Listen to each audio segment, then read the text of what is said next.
बाबू साहब, माँ जी के पसंदीदा लड़की से शादी कर ली ही ना आप? माँ के पसंद? माँ ही ता जास्मिन के लेके आयल बानी।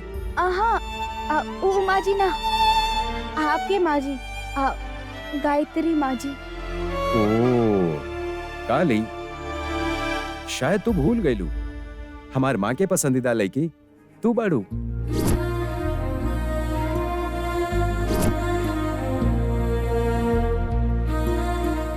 उनकर पसंदीदा अंगूठी तोहरा के मिलल, एकर मतलब कि तू ही घर के बहू बाड़ू, आपन पास रहे दी, तुम्हें कहले रहलू ना, कुछ याद बा?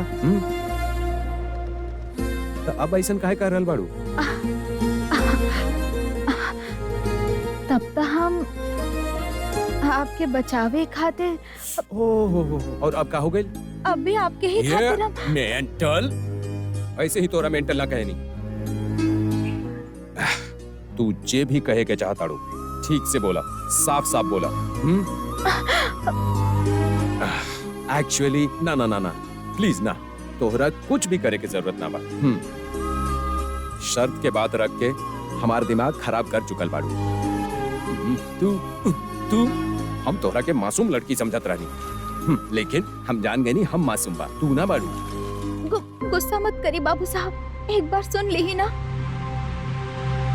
आप वो लड़की से शादी मत करी। गायत्री माँ जी हमरा के कहले बाड़ी।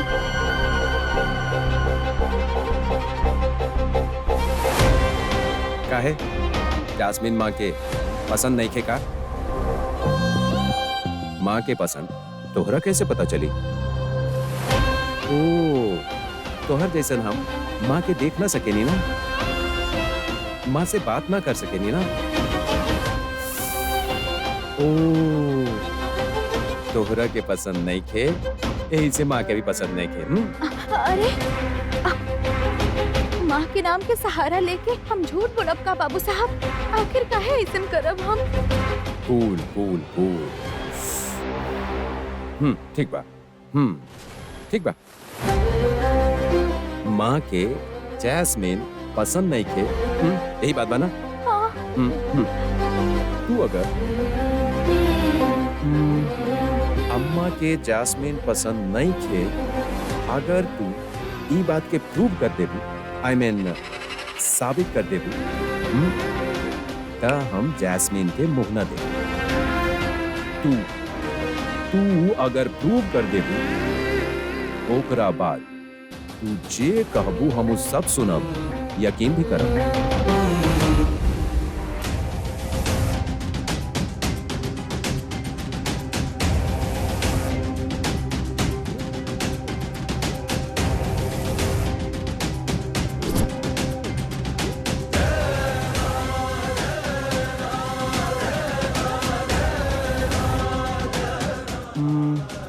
अम्मा के जैस्मिन पसंद नहीं खे, अगर तू ई बात के प्रूव कर देबू, आई मीन साबित कर देबू, ता हम जैस्मिन के मुंह ना देखा।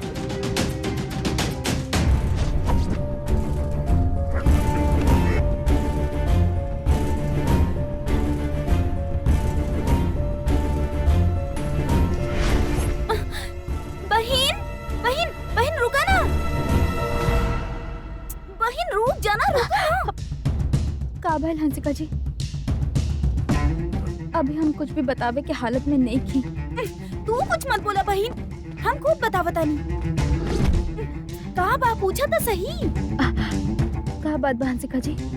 ये तलाक और शादी के टेंशन में पता बा का भाई तोहार खातिर जौन कुरियर आयल रहे ओकर टेंशन सता रहल बा हमरा के। ई सोच के कि ओकरा में का हुई, और यही से तोहार परमिशन ले बगैर हम तोहर कमरा में जाके वो पार्सल के ओपन कर देनी।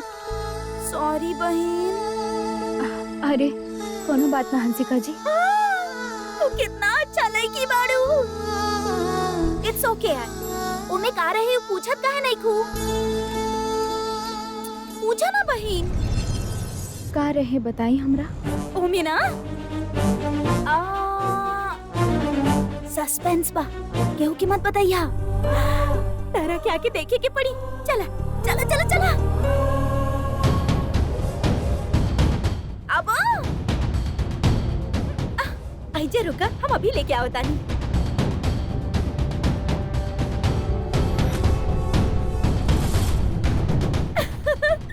टन-टन-टन।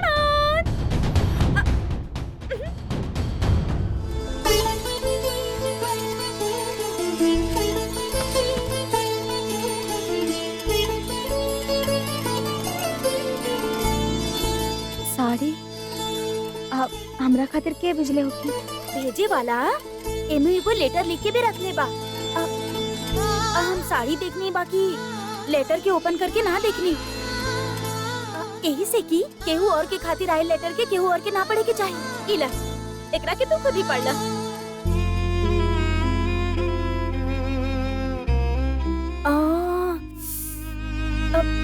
सॉरी, हम भूल गए रानी। तू अगर परमिशन देबू तो हम पढ़ के सुना दे। ना कहबू तो ना पढ़ब। इला पढ़ी ना हंसिका जी।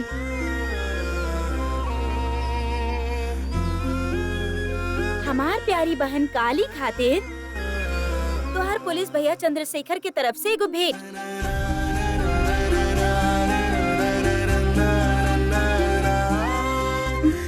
पुलिस भैया?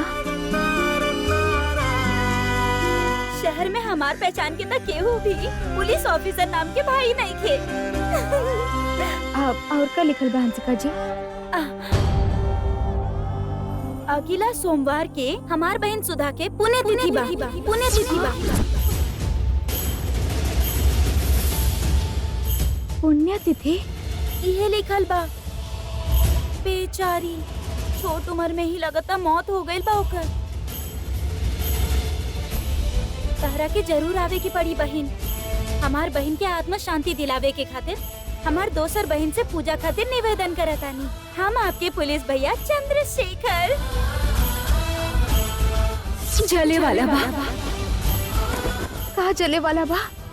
जले वाला बा। ध्यान से ऐसे बतावा कि समझ में आवे। आग लगे वाला। आग लगे वाला।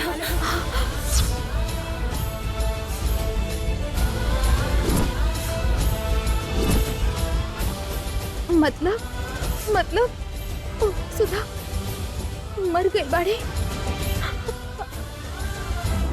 तो फिर हमरा के उ दिन दिखाई देवे वाली पुलिस भैया के बहन सुधा के आत्मा रहे। बहन, बहन। हंसिका जी, तू कौन सोच में डूब गई बाड़ू? सुधा के पुण्यतिथि कहले रहनु ना? सोमवार के बाद मतलब ये दिवाली हो जाए के बाद सारा काम भी हो जाई है। तू जाके आ सकेलू। साड़ी तो हमरा के बहुत पसंद आयल बहिन। तहरा ऊपर ती बहुत ही बढ़िया लागी। ए बार में हमो यही तरह के साड़ी खरीदा।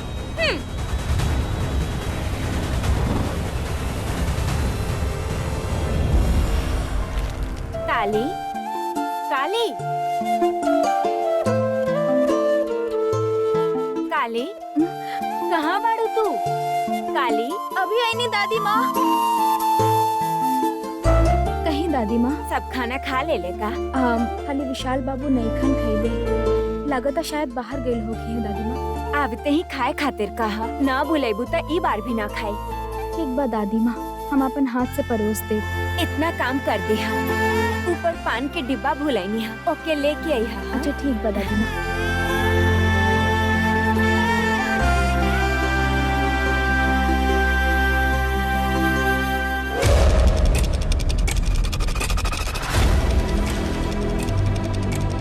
अपन हाथ से खिलाइबू काली?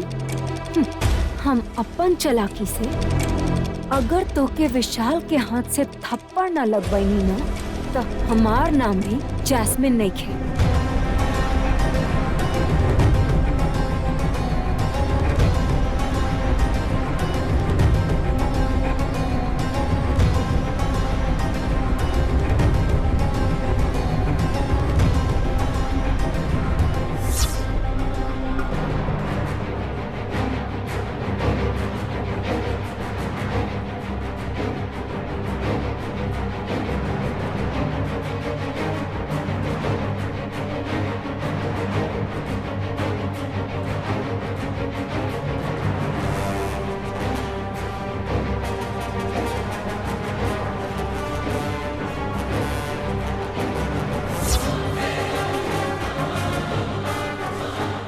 काली, ई नमक वाला खाना खा के विशाल तो पे गुस्सा तब बहुत करी।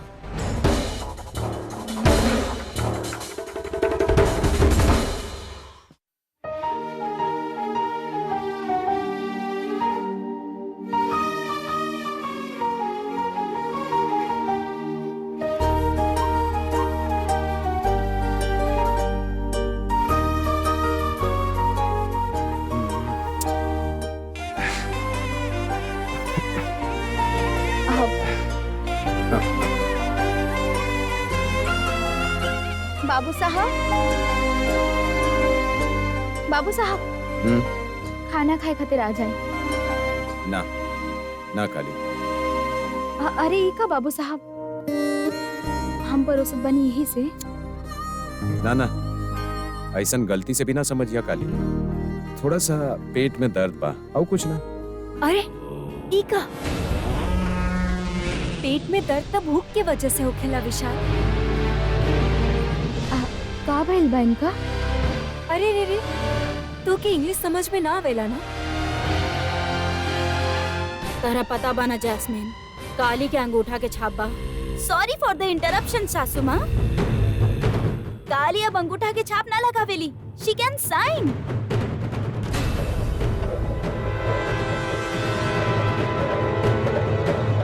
एक और बात यह है कि अब तलाक के कोनो परेशानी ना, अंगूठा साइन के जरूरत ही ना पड़ी। बाबू साहब, पहले आपके का भइल बा ई बताएं। काली, कोनो टेंशन मत ला। थोड़ा सा पेट में दर्द बा बस।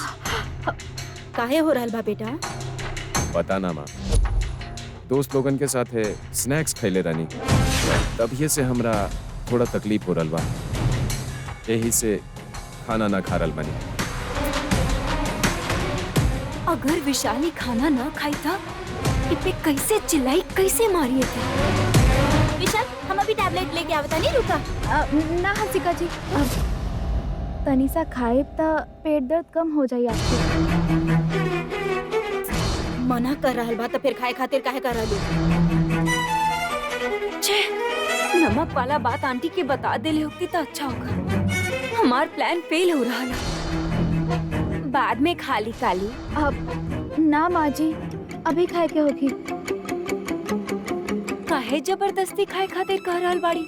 I don't know. बाबू साहब, जब पेट दर्द होखेला तब का खाए जाला ई हम बतावत बानी। खाते ही आपके पेट के दर्द एकदम गायब हो जाएगी। सच में? बहिन, ओम भीम फट वाला मंत्र पढ़बू का? ऐसा अंधविश्वास पर विशाल यकीन ना करेला। ऐसा कुछ भी नहीं है माँ जी, आप बस 1 मिनट रुक जाएं।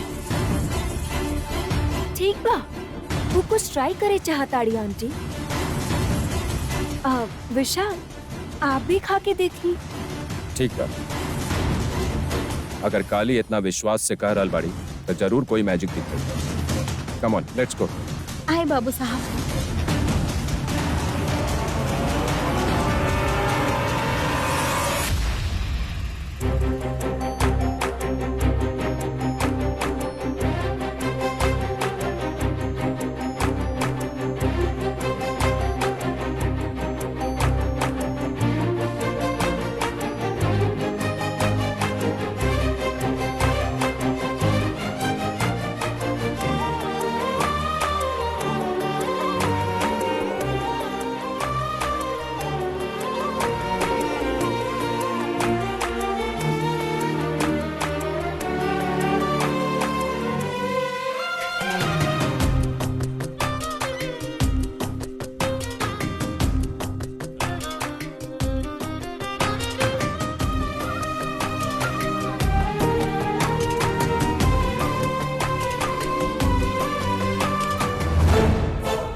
बाबू साहब, आप ही खा ली। पेट के दर्द कम ना होगी तो आप हमरा के बताई। ऐसन खाना विशाल का बुना खा। हम खाई माँ।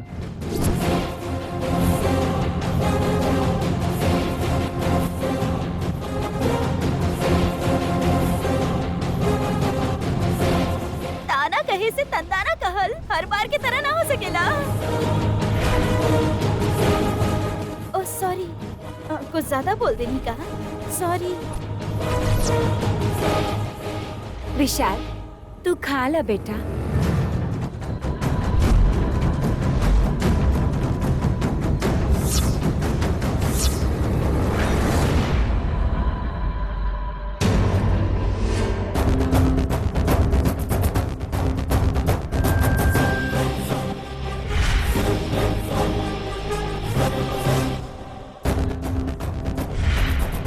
अच्छा नहीं किया ना? बिल्कुल ही बकवास हुई। नमक नमक लग रहा लगा। बिना खाए ऐसा तू कैसे बता सकेलू? नमक कम बा, नमक ज्यादा बा, ई सब वो खा रहल बाड़े ना, वो बता दी। कैसन लागल विशाल? काली के ही बताई माँ।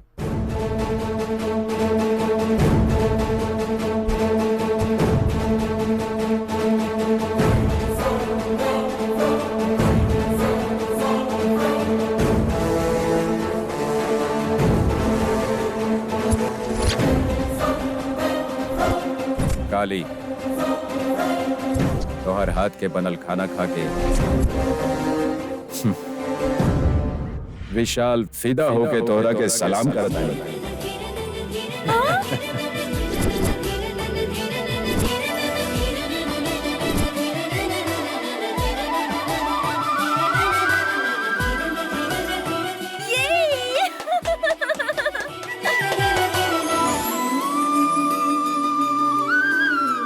ई वैरायटी तो ना है, लेकिन आयुर्वेद जाने वाली है। ई गांव के है ना, जब पेट में दर्द हो खिलाता अदरक के टुकड़ा के, जीरा के पीस करके हल्दी या दही में मिला के अच्छा से खाए खातिर कहेलन। जब पेट में दर्द कम हो जाई तब पाचन तंत्र सुधार जाला।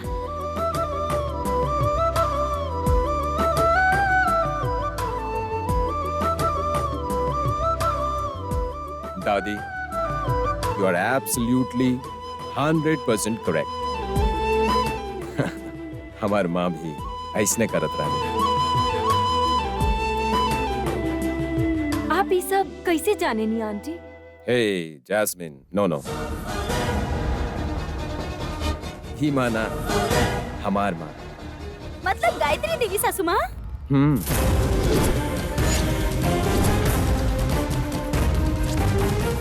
फिर से क्लैप, वाह! हे,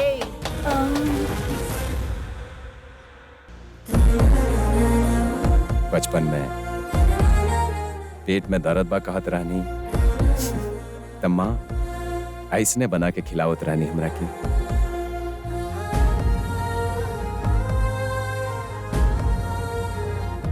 हाँ तो पेट के दर्द कम हो गए ना विशाल? Actually, maximum better. काली, तू शेक हैंड से पहले कैसे हमने थैंक्स कहे नहीं ना, वैसे।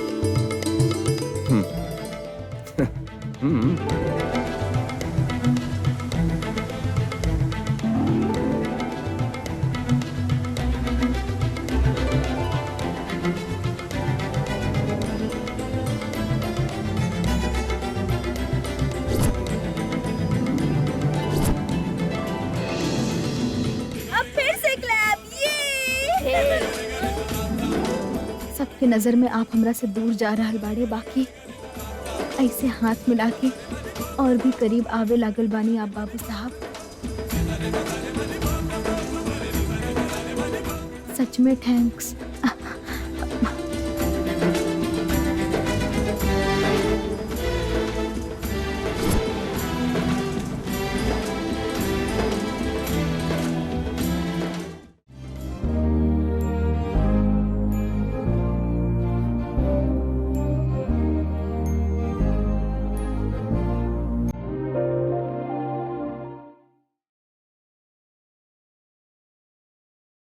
हम अंदर आ सके नहीं का विशाल?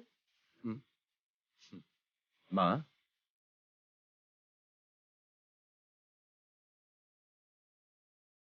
का हो गइल माँ? ऐसे काहे पूछ रहल बाड़ू?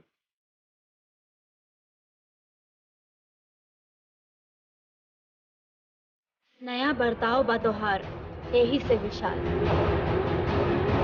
तोहार मन में आजकल नया नया विचार आ रहल बा, ऐसे हम सोचनी कि तोहार कमरा में आवे से पहले एक बार पूछ के आवे के चाही तहरा से। माँ, हमार मामला में कोनो भी तरह के टेंशन मत ली। अगर कोनो डाउट बा तो डायरेक्ट पूछ लिहल करी। अब कैसे बात करताड़ा, कैसे रिएक्ट करताड़ा, समझ में ना आ रहल बा बेटा। अब होखे वाला शादी में भी तू कैसन फैसला करबाई सोच के हम कंफ्यूज हो रहल बा। यही से तू जैस्मिन से शादी करबा कह के हमरा से वादा करा।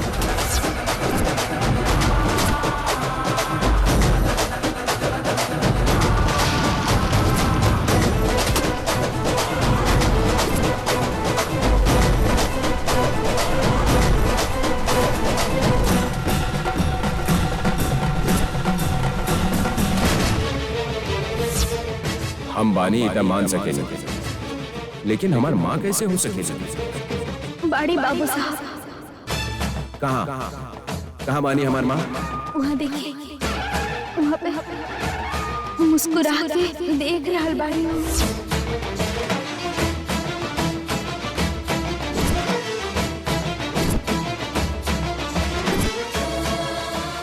प्रॉमिस करा विशाल। माँ, हमरा के प्रॉमिस करल पसंद नहीं खे। इसी तो तू भी जाने लू ना। I don't believe in any of this. तहरा के विश्वास नहीं खे, लेकिन हमरा विश्वास हो जाए, यही से वादा करा विशाल हमरा से। करा।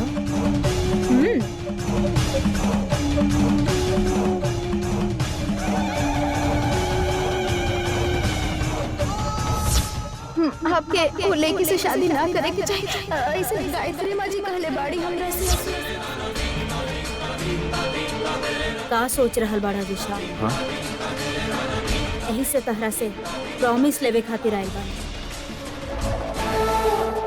हमार बात के इज्जत करबा तू, हमार बात मानबा, ऐसन वादा करा हमरा से।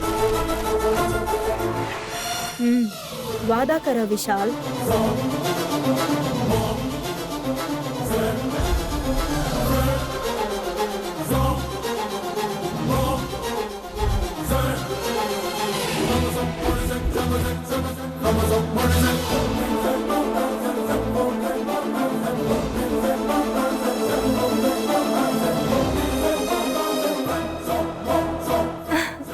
विशाल,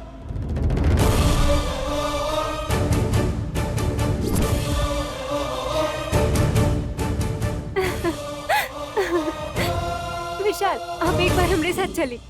aunty sorry for the disturbance. चले विशाल। का भइल? Surprise, let's go. देखते हैं आपके पता चल जाए। कम। Jasmine, Jasmine, shit. एक प्रॉमिस करे के टाइम में ही जैस्मिन के आवे के रहे। जैसे तैसे विशाल के लॉक करे चाहत रही, तो वो आके डिस्टर्ब कर देले। कहाँ लेके गई हुई एकरा? चले विशाल। कहाँ? चली।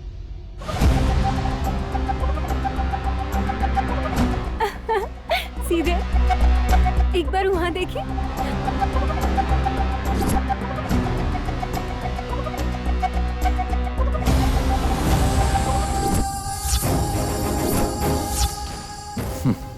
Wow,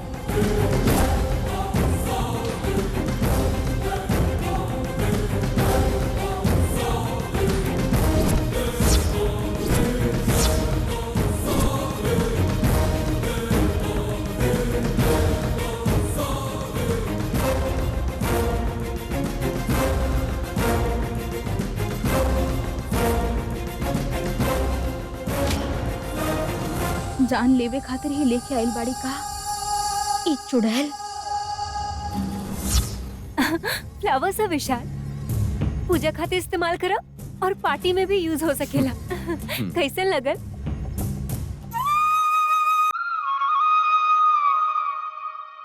beautiful.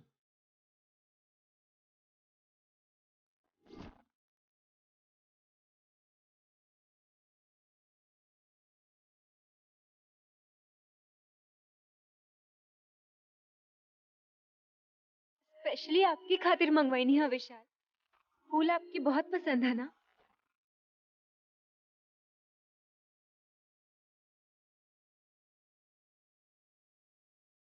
फूल और फूल के लगावे वाला हमरा बहुते पसंद बा।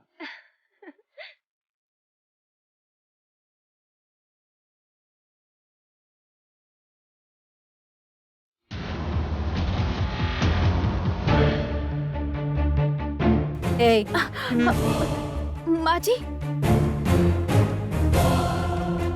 माँ जी, माँ जी, ए का कर रहल बाड़ू? का देखत रहलू तू? कुछ भी ना माँ जी।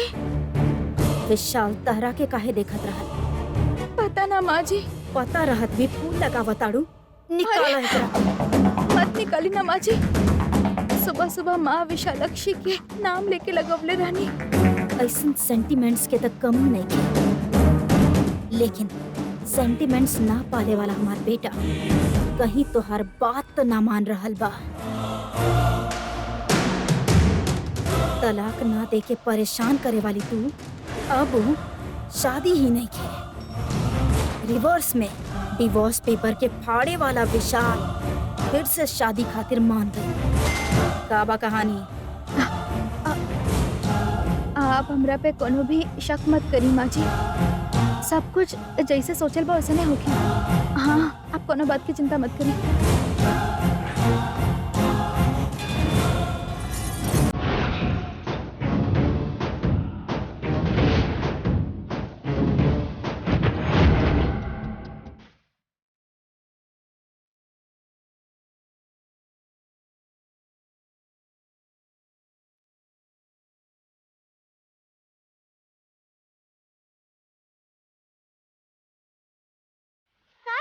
काली काहे इतना घबरा के चलेलू? शिवानी, हमरा लागता तिलोत्तमा माँ जी के हमरा ऊपर शक हो गइल बा। हम योजना के मुताबिक कदम उठा रहल बानी, ये बात उनका पता तो ना चल गई। तोहार शक्ल देख के केहू के शक होके कदा ना चाही। आखिर भइल का? इस शादी के मामला में कोनो नाटक तो ना कर रहल बाड़ू ना? ऐसन पूछत रहली। अब ऐसन कुछ नहीं के माँ जी, सब कुछ जैसन सोचल गइल बा वैसने बा कह के आ गई नी। घबरावा मत, कुछ ना होगी। भाभी, भाभी, भाभी, हम जे सुननी सच बा का? विशाल भैया के दोसर शादी करे बोलनी आप? घर के काम वाली कह के आपके वेतन भी देले बानी का? का बा भाभी, आखिर हो का रहल बा? अच्छाई के भी एगो हद होखेला, त्याग के भी मतलब होखेला। छोटका बाबू, वो पेड़ के बोल के देखा तब वो सुन ली ही, बाकी ई काली तो ना सुनी। देखी भाभी, विशाल भैया अच्छा बनी, लेकिन हमार माँ, मामा, बल्लभ भैया के बात सुन के कुछ समझ में ना आवेला, यही से चुप रहनी हम। कुछ ना कहबू तो आपके चुप्पी ही डुबा दी, ये लोग ना समझिए। यही से आप अपन रास्ता पे हमरों के चलाई भी सोचनी, और आप भी ऐसने। छोड़ बाबूजी, हमारे फैसला से हमके तकलीफ होगी, बाकी एकरा से बाकी सब खुश रही हैं। अभी आपके विस्तार में हम ना बता पाए, बाकी अपन सुहाग के रक्षा करे खातिर ही हम ये सब कुछ कइले बानी। हम अपन सुहाग के बचा ले। का आप हमारे को मदद करब छोट बाबूजी? का करे के बताई भाभी?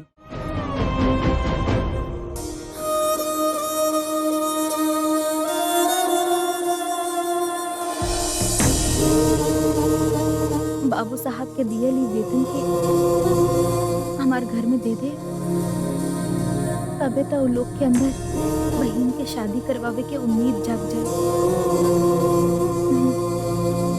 ठीक बा भाभी, लेकिन आप जाए का और कुछ मत पूछिए। ठीक बा भाभी, लेकिन एगो बात बा, अगर आपके कभी भी केहू भी तरह के समस्या आ जाए तो आप हमरा के एक बार जरूर बताइए। बताइए ना भाभी।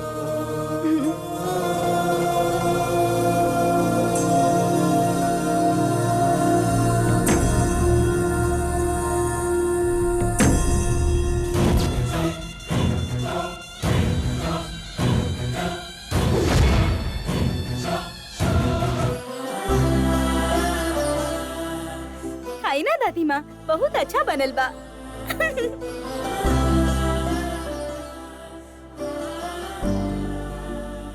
छुटकी सासू माँ, और थोड़ा दी का आपके? रह दे बेटा।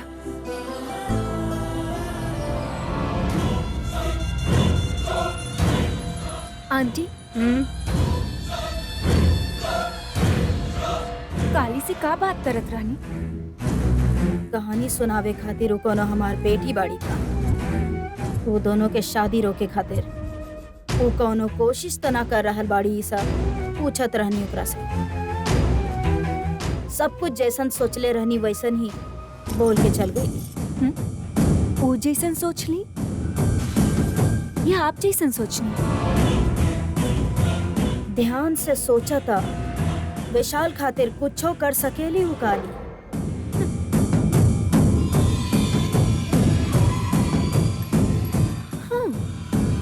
आंटी,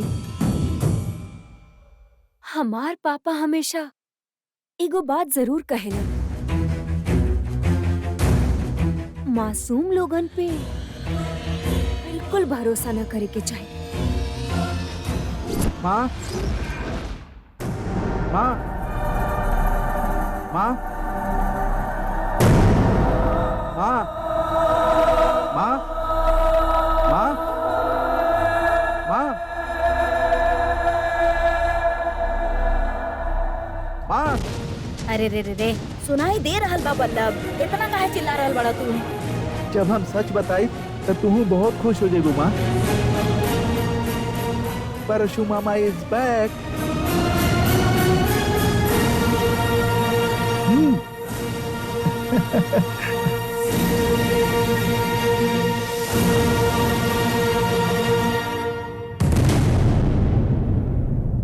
अरे छोटा, आ गईला तू। हमें को चाटा मारी चाहे डांटी, फिर भी हमरा साथे रहबा। ऐसन माँ पापा के सामने कसम खैले रहला ना, तो बिना बताए कहाँ चल गल रहला तू आखिर? अब कहीं भी चल गई होगी दीदी, फिर भी तोरा देखले बिना रहना पाइप समझ में आ गई। से आ गई नहीं दीदी। हम बतैले रहनी ना आंटी, ये आ गईलन ना। ठीक बा, चला फ्रेश अप होके खाना खाला चला। काहे खाना बेकार करे के? हा, ऐसन काहे बोलत बानी सासू माँ? तिलोत्तमा दीदी के बुरा लग जाई। दादी माँ सासू माँ के ना, चाचा जी के कह रहल बानी।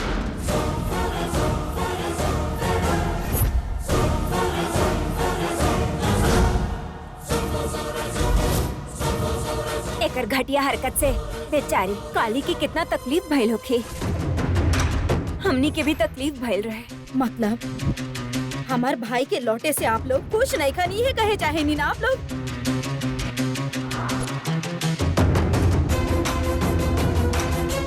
धोखा देके पता न केकरे साथ का अन्याय करी।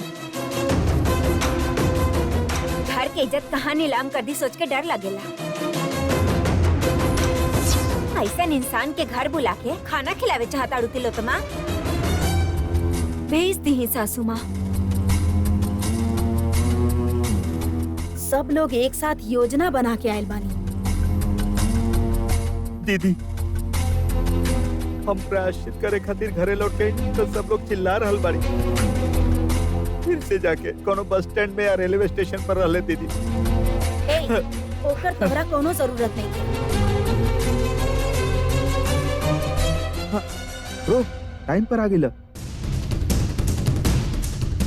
परशु मामा लौट आइले त आवे के कोनो जरूरत ना रही कह रहल बाड़ी दादी। तू बतावा बेटा, हमार भाई के एजा रहे के चाहे कि ना? माँ, मामा एको गलती कैले बाड़े।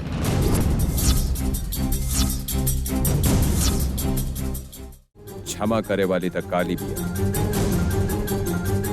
फिर भी आप सब लोग इन तरह के घर में रहे देवे के चाहता है। कहा आंटी, आपके भाई की माफी देवे वाली काली है? हेलो, सिर्फ माफी ही ना, इनका यहाँ रहे के चाहिए या ना, अभी फैसला भी काली ही ले।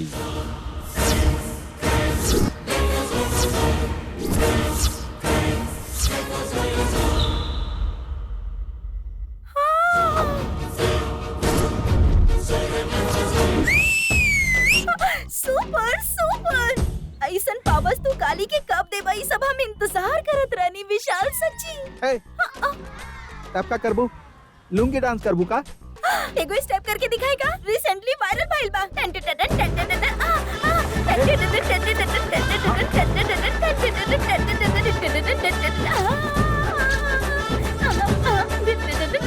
ए हंसिका, बस करा। दादी माँ एक्साइटमेंट हो दादी माँ। हीरोइन के अपन हक मिले पे ऑडियंस के ऐसे ही खुशी महसूस हो गेला दादी माँ। विशाल का बोल रहा बड़ा, हमार भाई के माफ करे के हक ई काली के बा। हामा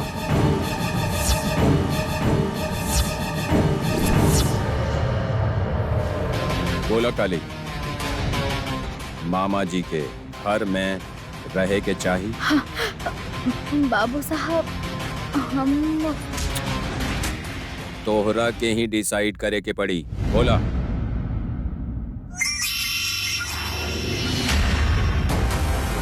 काली अगर ना बोली था चाचा जी के दोबारा टाटा बाय बाय। ना बोल दा काली। चाची तू भड़कावा मत। एक मिनट, सब लोग चुप हो जाएंगे।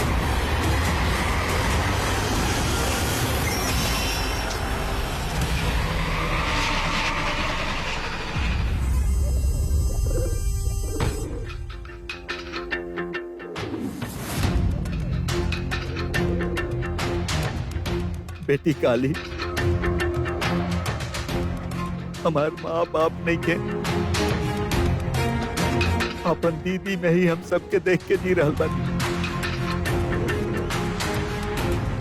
तू जाए के अगर बोलबू तो हम अनाथ जैसन चल जाए। तू अगर रहे के कहबू तो तुम्हारा एहसान मानब हम, और अगर तू माफ कर देबू,